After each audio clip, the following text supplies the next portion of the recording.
Alright guys, so starting at the rear of the vehicle, I'm gonna start by removing the brake line bolt on both sides, which is right back here. Hopefully you can see it there. This right here, and I'll remove that on both sides and then we'll move on.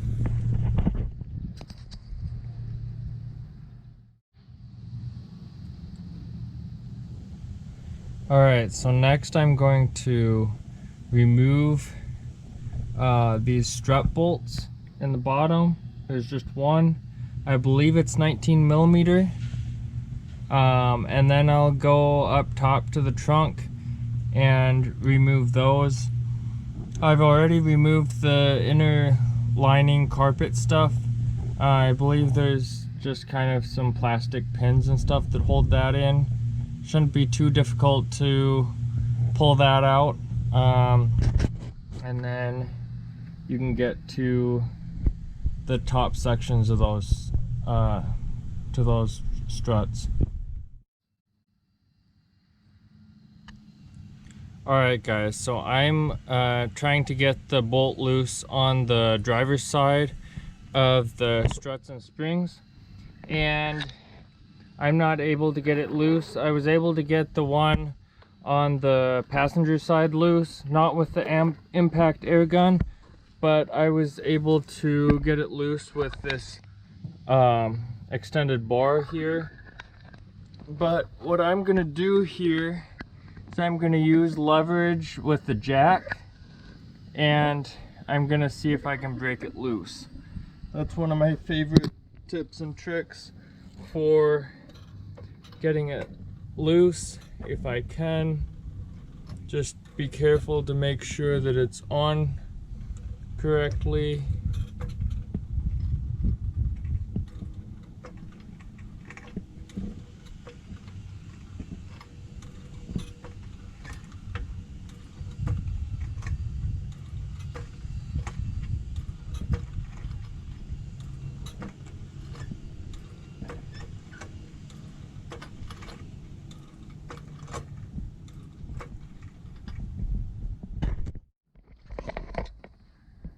Alright guys, so next you'll just want to remove these top strut bolts back here and back there, and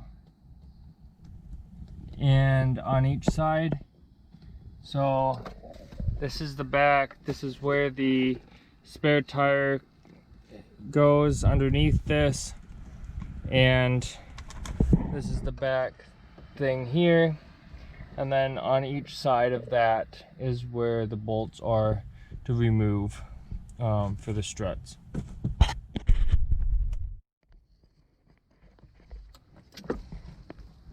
Alright, so I've got a bunch of stuff in my car here, but if you can see, there's this bolt here up against there that comes out for the strut. And then coming in the back here, there's this bolt right down here that also comes out. And those are the strut bolts on both sides.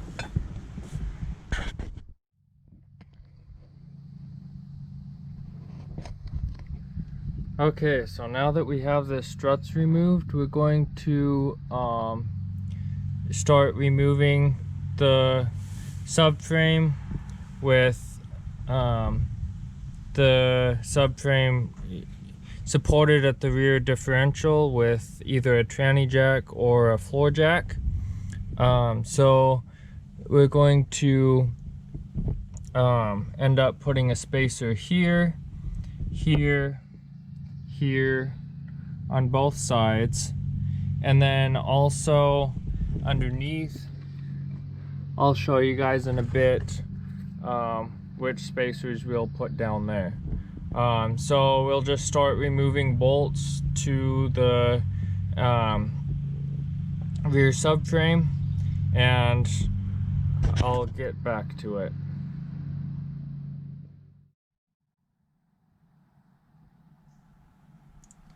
Alright, so as you guys can see, I have a couple of strut spacers or rear subframe spacers already installed back here. So you got this one here, you got this one here. So the bolts that you want to take out before doing this and lowering the rear subframe, which you're going to want a jack underneath the rear differential to support it. So you're going to want to take out this bolt here for this one, this bolt here, and then there's this bracket up here which consists of 3 bolts that you need to take off. 1, and then there's 2 back there. So you do that on both sides, and then there are a couple underneath that I'll show you that you need to take off. And I'll also include a picture of like where these go, and probably take video once they're installed.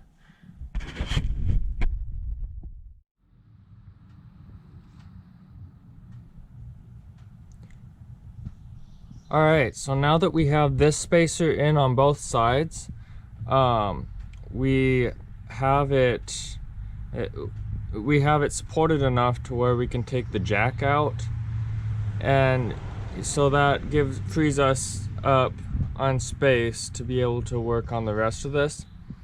So next, this next spacer I'm going to put in, I already put in this spacer right here.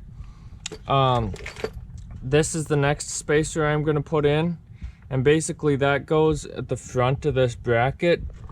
I'll show you a little bit of a different angle that makes it better.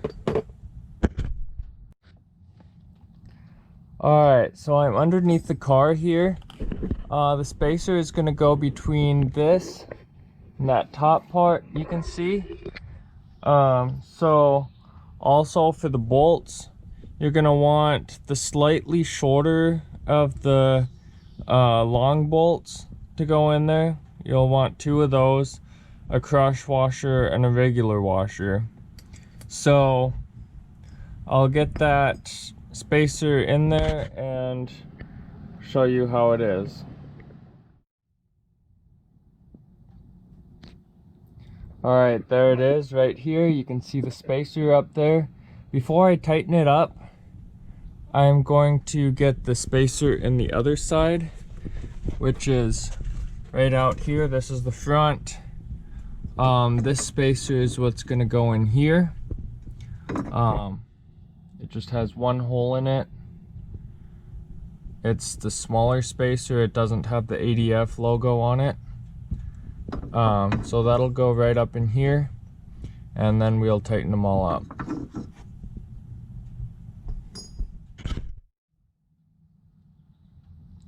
Alright, so now you see that I have this spacer in here. I haven't tightened it up completely. I'm gonna wait to tighten everything up fully until I get the strut in on the side, so that I have a little bit of wiggle room if somehow I need to lower it at all to get the strut in with the strut spacer and all that. So just thought I'd make a note of that.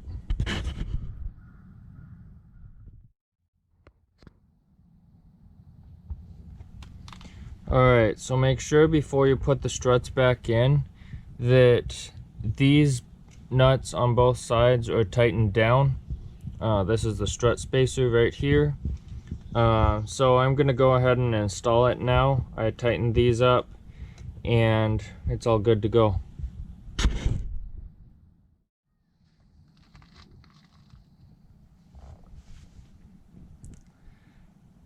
Alright guys, so I got the top end of my strut installed, but as I warned you guys might happen is the case, there's a bit of a gap here between the hole of where to bolt it into and the actual strut. So what I'm going to do is I'm going to loosen these strut spacers so that I can get those lined up, get that hole lined up.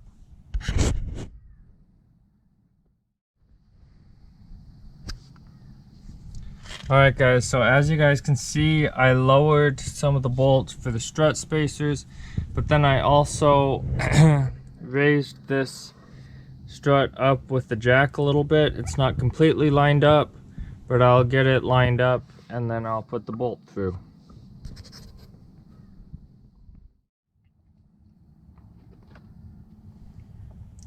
Alright guys, so now that we got the strut in and those other spacers on the side, there's also a spacer that we put in down here underneath, which is basically a spacer between this bracket right here. So that'll be this spacer right here. And how you know the difference between this spacer and the other spacer that goes towards the front that also has 2 holes is that these holes are smaller. So it takes these smaller bolts here. So then you just install that spacer, and it's a little bit different on the other side. I think the spacer on the other side goes right up in here. So just slightly different spot there. Otherwise the other side is exactly the same. So anyway, I'll get that installed and we'll move forward.